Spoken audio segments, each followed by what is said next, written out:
Oh, God, we're doing it again. Patreon.com/wehaveconcerns. Patreon.com/wehaveconcerns.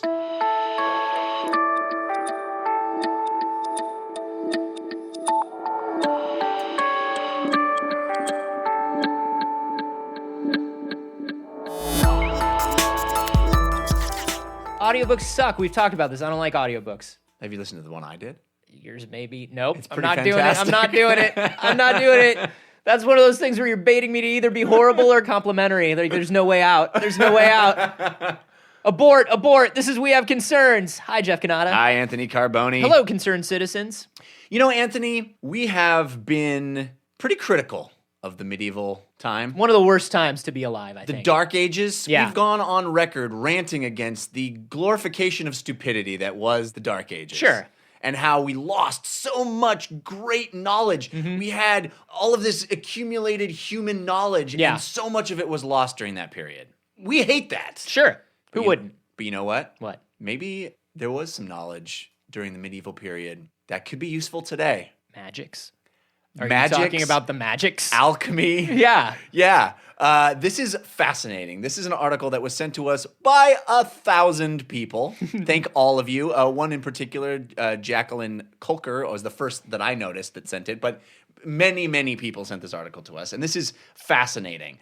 Basically, what happened is there is this School of English, Nottingham University School of English, and there is this Anglo-Saxon expert named Dr. Christina Lee, and she came upon an ancient medieval text called Bald's... The Necronomicon Ex Mortis. Dude, it has a name almost The that good. Book of the Dead. It's called Bald's Leech Book. Sounds like a Pokedex for horrible things. Like you go in to a doctor or a barber, right? At that point in time, you go into a barber and you tell them what ailment you have. And the barber like flips through this giant book and he's like, well, what kind of blood-sucking vermin am I going to attach to you? I'll have to look into Bald's Leech Book. It's just a mild pain in my shoulder. Yes. And it's only after I work the fields for a really long time, which is every day because that's the way we've set up our society. But yeah, it's getting to me just a little bit. It's not really major. I wouldn't say it's a major pain. Well, you have come to the right place. I will apply all of the accumulated knowledge that I have. First, I'm going to cut your hair. Okay, great. I'd mostly just like it to be at a length where I don't get the worst amount of lice. Yes, well, we're going to give you the bald special, which is where we shave you bald. Perfect. All right, and now I will apply to you this creature here, which I found under the sheets in my apprentice's What kind of... cabin. Wait. What kind of thing is that? Well, it's got a bunch of legs, and it kind of squirms a little bit. I call it Xanadu.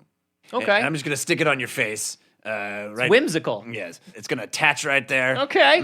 Now, the pain is in my shoulder. I know, right, but you want this to be as close to your eyeball as possible. Oh, I don't think... Okay, sure. Oh, okay, and it just crawls right in there. It crawls right Just in gets your right, eyeball. just gets right under It's there. going to make its way to your brain. Oh, all right, cool. And then the pain goes away. Oh, no, the pain's going to increase a lot. Oh, why this? Because you can't really feel your shoulder anymore because your head hurts so much.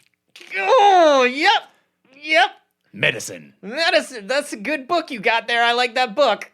That's one way to do it. That's how they basically did it, yeah? Yeah. This is fascinating. So basically, this Dr. Lee has this copy of Bald's Leech Book, which is this leather-bound manuscript written in Old English. Now, when I was in acting school, we had to do a version of Beowulf in Old English. Yeah.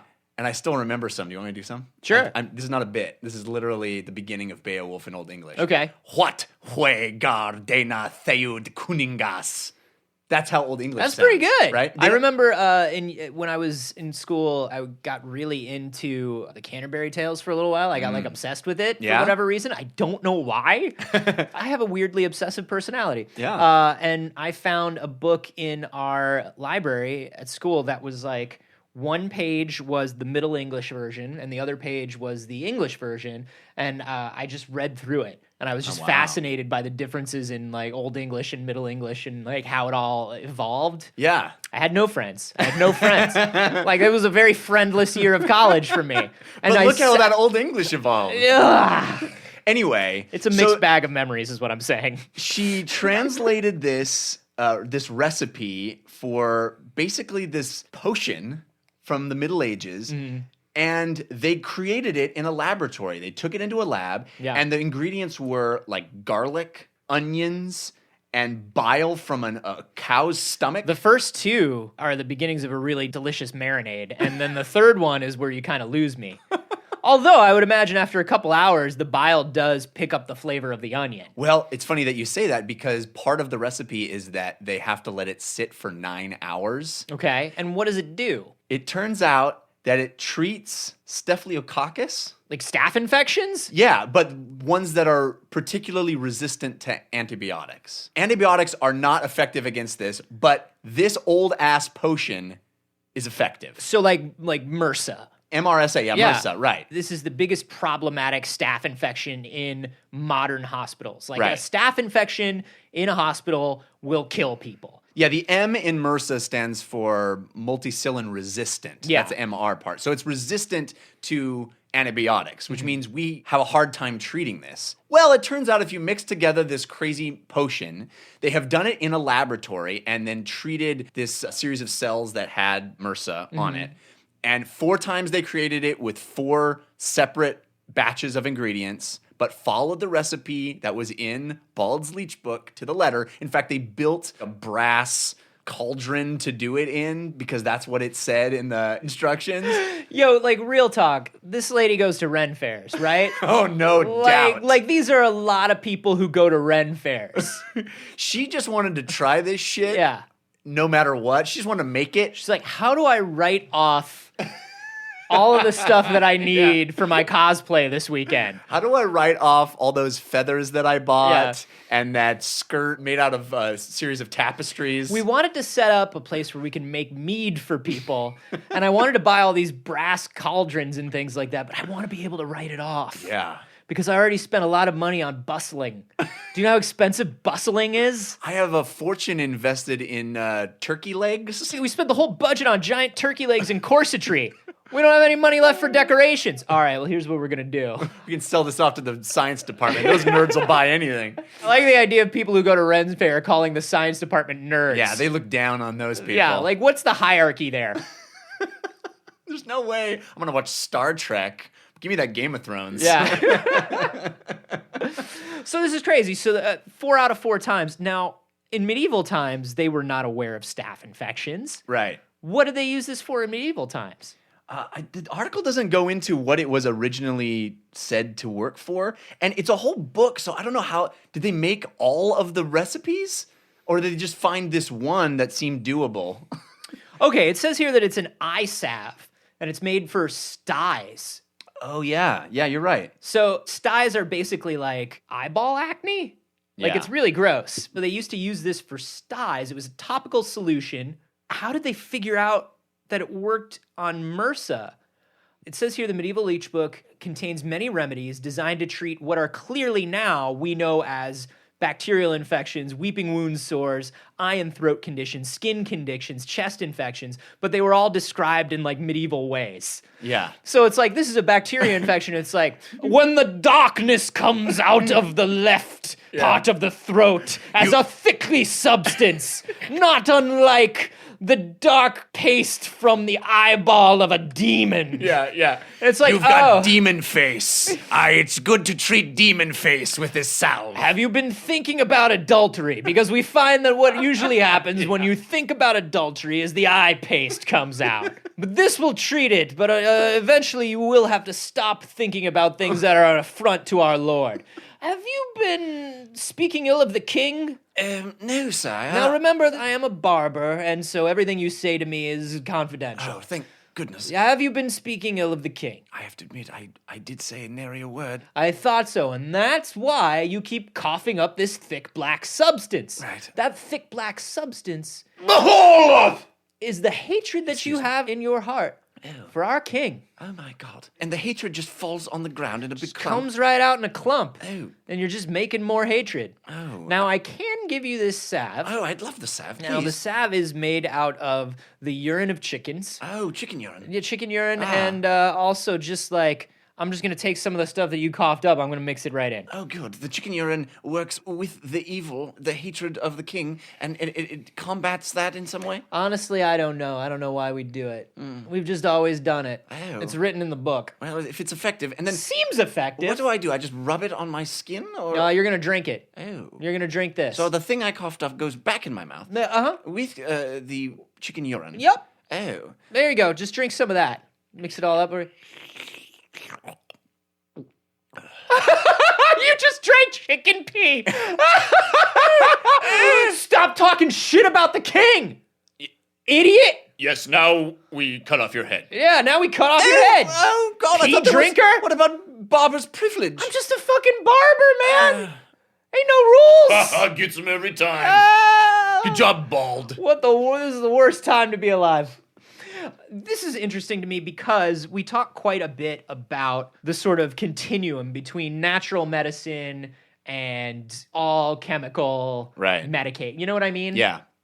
And clearly there is natural stuff that works. Garlic and onions, baby. Cow's bile. Yeah, and there is knowledge of that existed. Like, the craziest thing to me about this whole story is that the scientists aren't clear as to why this works. It's just happening. Yeah, that's the next step in their study, is to figure out, to isolate why it works.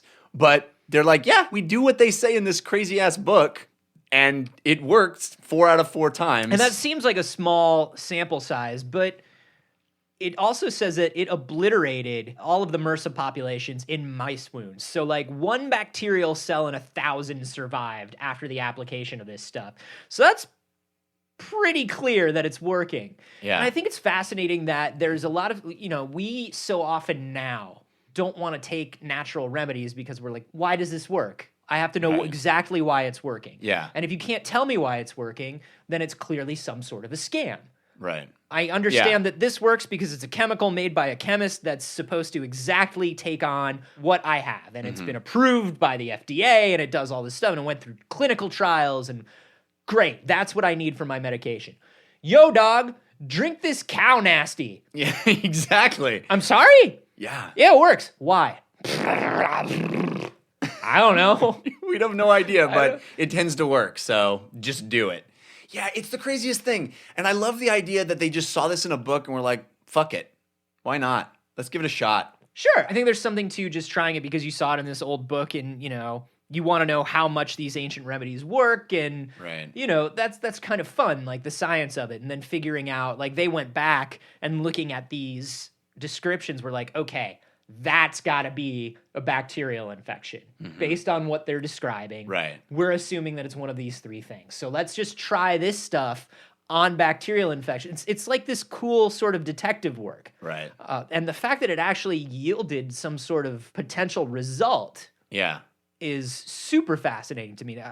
We've talked before about how I take red rice yeast, which is the natural version of something that gets taken and powdered and concentrated, and it's the main ingredient in a specific prescription medication. Yeah. What I'm fascinated about is what they are going to do when they isolate how this cow bile works. Right. Yeah, and they can actually, attack it scientifically. It makes me think that at a certain point in human history, which is relatively short, people tried everything. You had for to. everything. Like, it was literally just trial and error for our entire history, and there was so much trial and error that you got to the point where it's like, no, that thing you've been doing, okay, do all of that up to that point, but then let it sit for 9 hours.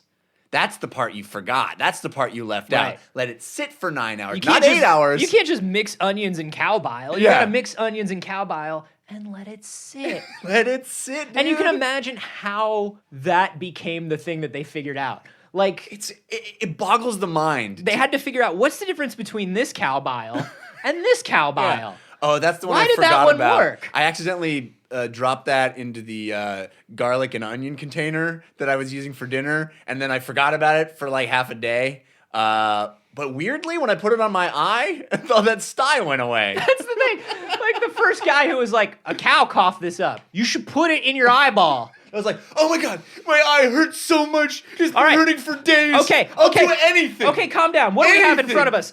Just put this soot on it. Did Okay, that, did that help? no, it burns more. All right, it burns more. Just try something else. Okay, how about this is just a bug. Try putting a bug on your eye. All right, I put it on my eye. It's not doing anything. Do I eat it now? I don't know, man. I'm just trying to help. I'm gonna eat it now. It still hurts a lot, man. My eye still hurts a lot. We just need. Oh gosh, I wish I don't I have. ate the bug and everything. I don't have any water. The closest thing I have is just this stuff that the cow coughed up here. Okay. It's kind of a liquid. Right. I'm gonna wipe it all over my eye. Oh man. That actually feels better. It feels a lot better. Huh. Wow. Maybe we should write that down. I don't know how. To write? Yeah. Well, try using some of that soot. All right. Trial and error. Trial and Human error. history. Yeah. I mean, we're at the point now where everything is just these controlled clinical trials, and we have such a vast amount of knowledge, and it's just funny to think about, like, there was a time where we just had to fucking, like, I don't know, do this. Like, let's see if it helps. And that and information for the most part was isolated into certain areas. And this is this is something where we're assuming that it came from some sort of trial and error. And this certainly seems like something that did, but we have to remember that some stuff was just taken on, well, we believe it works from the first time. Yeah. Like, a lot of stuff was just, look, man, you are sick, and so we're just gonna drain you of blood because your blood is sick. Yeah. When you die and all that stuff runs out of you, we're pretty sure that's the stuff that is the problem. That's the stuff. Like, is this the best thing to do? We don't know. We just think yes, and we've never thought anything else about it. It's best because there aren't any other ways. It's best because we say so and we've done it before. But, like, all these people are dying. Do we have time to think about that? No. Listen, people are dying a lot all the time from mysterious That's things. the thing. When the mortality rate is so high, how do you even know if something is working? Because, like, sure, maybe that thing cured your eye. Maybe it didn't. Maybe you died before we got a chance to know. Because, I don't know, you cut your finger or you ate something and the food that is supposed to help you and nourish you is mostly bad all the time. Like, who knows? Yeah. Who knows? How did you get any clear data about anything back then? When literally everything could kill you. Yeah. I fell asleep on the hay that I normally fall asleep, and I just breathed in something, and now I'm dead. Yeah, like, I exactly. don't know, something was in that hay. Imagine what happened when a plague hit the community and people are dying faster and you got to try more shit quicker. Yeah. Because, like, this is new. People are dying in new and interesting ways that I didn't see that before. So let's try some new shit on that because we got to do something. That's why it's fascinating to me.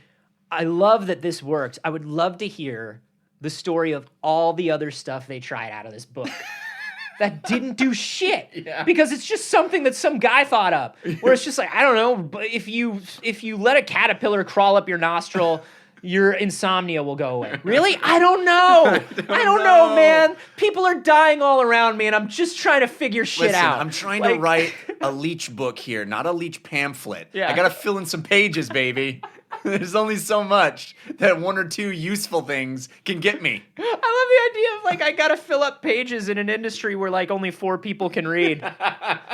Look, Listen.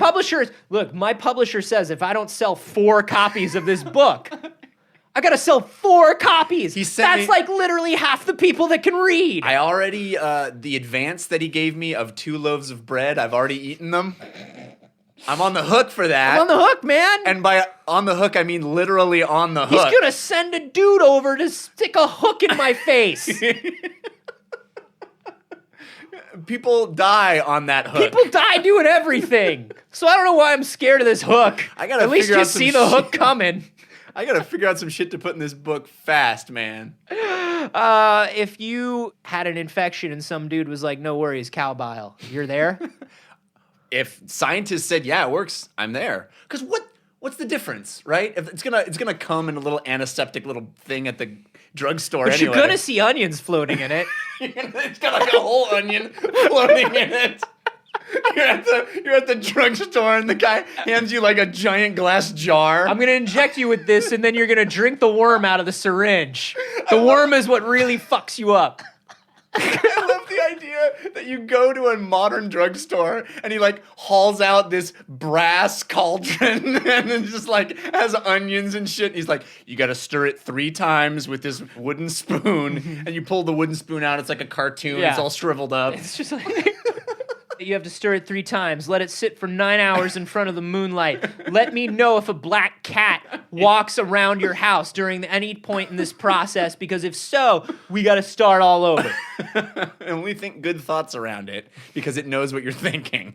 I don't know, do you guys think we should be looking into the past for more cow bile-esque solutions to our problems? What crazy shit would you try from the past? Maybe stretching. Maybe we Yeah. should be stretching What should we our bring, bodies. What should we bring back from medieval times? Let us know. You can tell us on Twitter. I'm at @acarboni. I'm at Jeff Canada. You can just tweet those at us with the hashtag Brass cauldron. my favorite Beastie Boys jam. And hey, if you've seen a story like this that you think should be on the show, let us know. You can send that to our subreddit. That's wehaveconcerns.reddit.com, or leave it via the electronic mailbox. That's wehaveconcernshow@gmail.com.